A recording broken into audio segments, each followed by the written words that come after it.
On day 18, we ruffle the compost. We open the blocks and remove the paper on this day. The fan speed is reduced, humidity is increased, and the next technological process begins.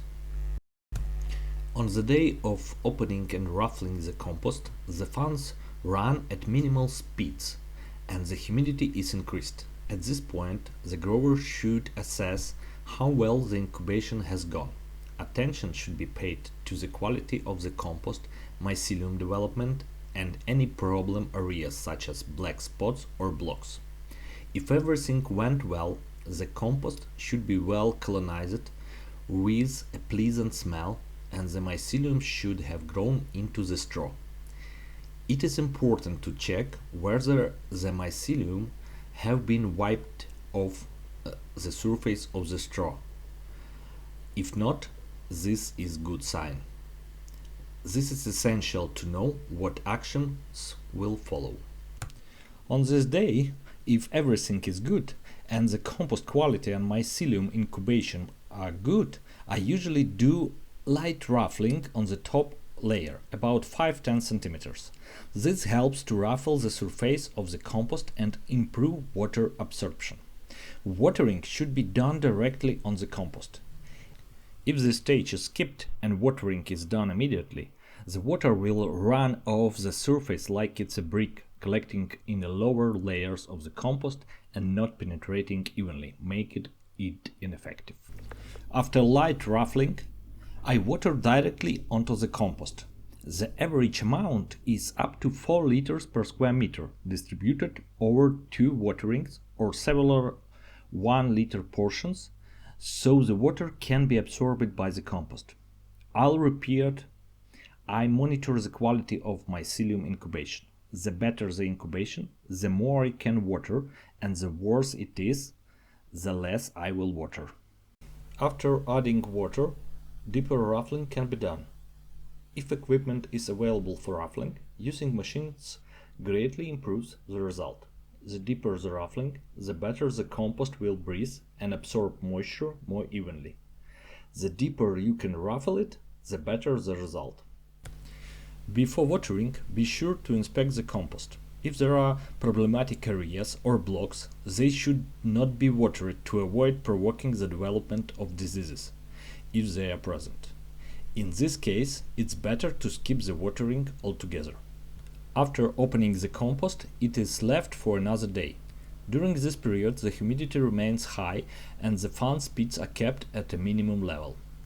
The next day, the casing soil is applied. In the case of second phase compost, I try to do this as quickly as possible, the faster the better, so that the compost does not dry out and to retain the moisture we previously added when we watered it 4 liters per square meter. This way we can keep the water from being lost. On this day we apply the casing soil.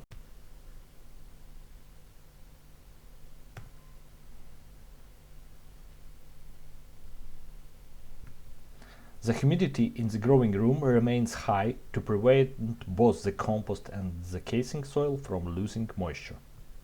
After applying the casing soil, as the final step in the grower's process, light watering can be done, up to 2 liters per square meter. A large volume of water should not be used, and it should not be watered heavily. We need to ensure that the water does not reach the compost. If by day 19 the casing soil application is completed but we didn't apply caking, on day 20 the caking is applied manually. If it's possible to do this on day 19 along with the casing soil application, I prefer to perform the caking application then.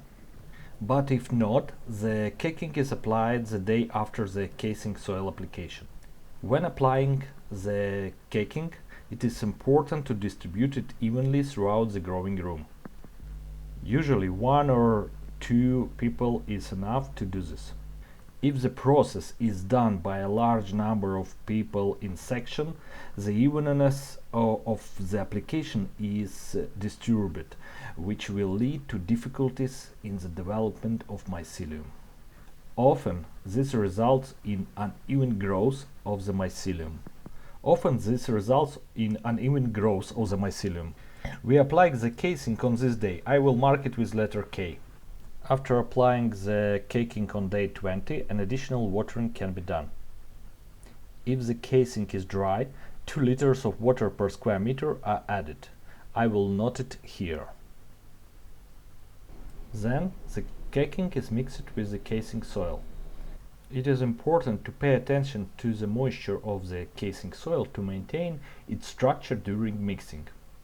During this period, the compost temperature is maintained at 24-25 degrees and the air temperature is regulated depending on the compost temperature. After applying the casing soil, the compost is protected from moisture loss, so fan speed can be increased if necessary.